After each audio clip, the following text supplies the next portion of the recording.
Well, I grew up in a very Catholic Latino family, and there's this thing called machismo. I don't know if you guys know about that. And it was difficult. I mean, there so many different points in my life growing up. I always felt like I was doing something wrong, and that I had to prove myself to my parents to allow them to really see who I was and what I was capable of doing.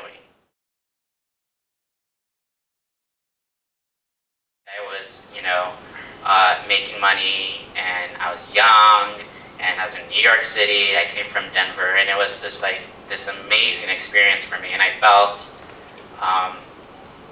invincible, really, and I wasn't really being responsible at all.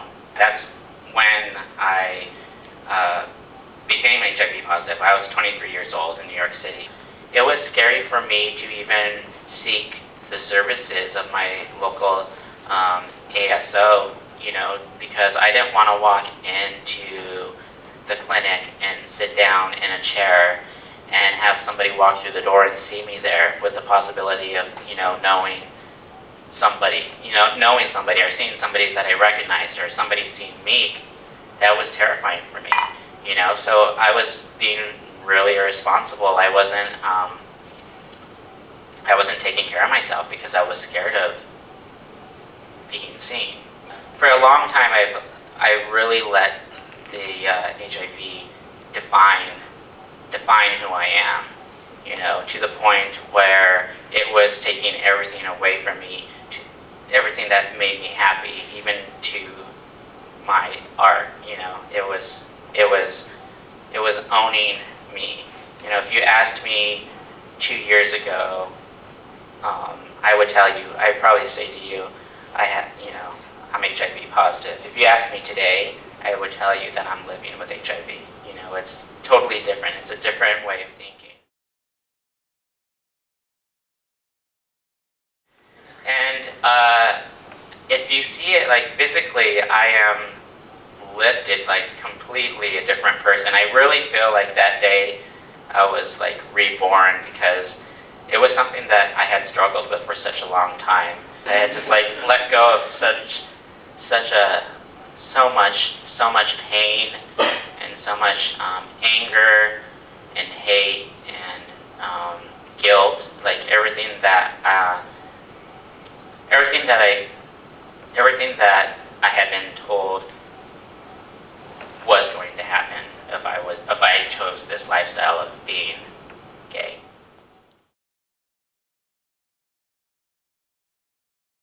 And there's just no easy way around it. I just really literally laid it out on the table, and I said, "Mom, I have to tell you something, Dad."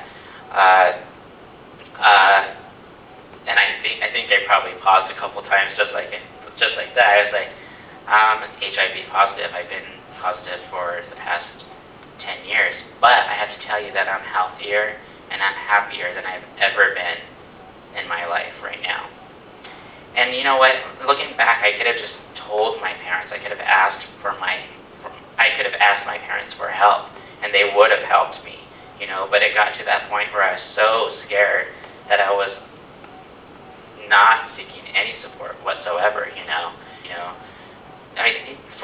If you ask me, I think the stigma is really, that's the disease. The stigma associated with the disease is actually the disease. I think that scares so many people. People always come up to me now and ask me, how do I become an advocate? Like, how can I help out? And I'm like, well, A, educate yourself about the disease. B, know your status. And C, why don't you volunteer at, one of your community organizations? That's like the most important thing. And D, keep the conversation alive, because that's going to eventually make the disease go away.